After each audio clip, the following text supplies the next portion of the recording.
બોલ ભાઈ, તું પીધેલો છું? ના ના, હે? તો બિયર તું હાથમાં અંદર લઈને બેઠો તો ને ગાડી? અમે લઈને આયા. કઈ વાંધો ને. પીધી અમે પીધી ખરી, જૂઠું નહીં અમે બોલવાનું. ના કહીએ. ઓકે. કોમ નહીં. તમે પીધેલા છો? એક પીધી ઓકે. સાચું જ બોલવાનું. ચા ભાઈ. હા ચાલે. બોલ, કોનો છોકરો? સામત થયેલો. નિયેશ. હા, આ બિયર ક્યાંથી લાવ્યો? અંદર બુધર નહીં. પીધેલો છું? એક બિયર પીધી. એક પીધું? પીવા, હા. અને તું ભાઈ હા, અમે બે જ કીધું અને આ એક કેટલી સ્પીડમાં ગાડી લઈને આવ્યો તું? નહીં, 40. શું ચાલી? આપણે ડોસીને તો મારી નાખત ને. હે? હા? ના માર નાખો ને યાર, દેખાય એમ તો. ના ના, કઈ વાંધો. તું અહીં ઉભો રહે. ગાડી બંધ કરી દે બકા. ગાડી બંધ કરી દે, હું પોલીસ બોલાવું તો અહીં ઉભો રહે હવે.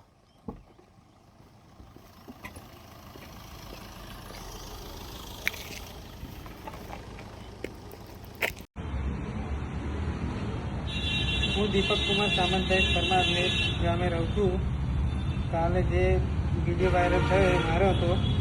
એક મારી જોડે બિયરની સ્કેન હતી, એ બદલ હું તમામ સભ્યોની માફી માગું છું. અને આજે મને પોલીસ દ્વારા પકડી લાવ્યા છે. મારી પાસે તમામ કાર્યવાહી કરી છે.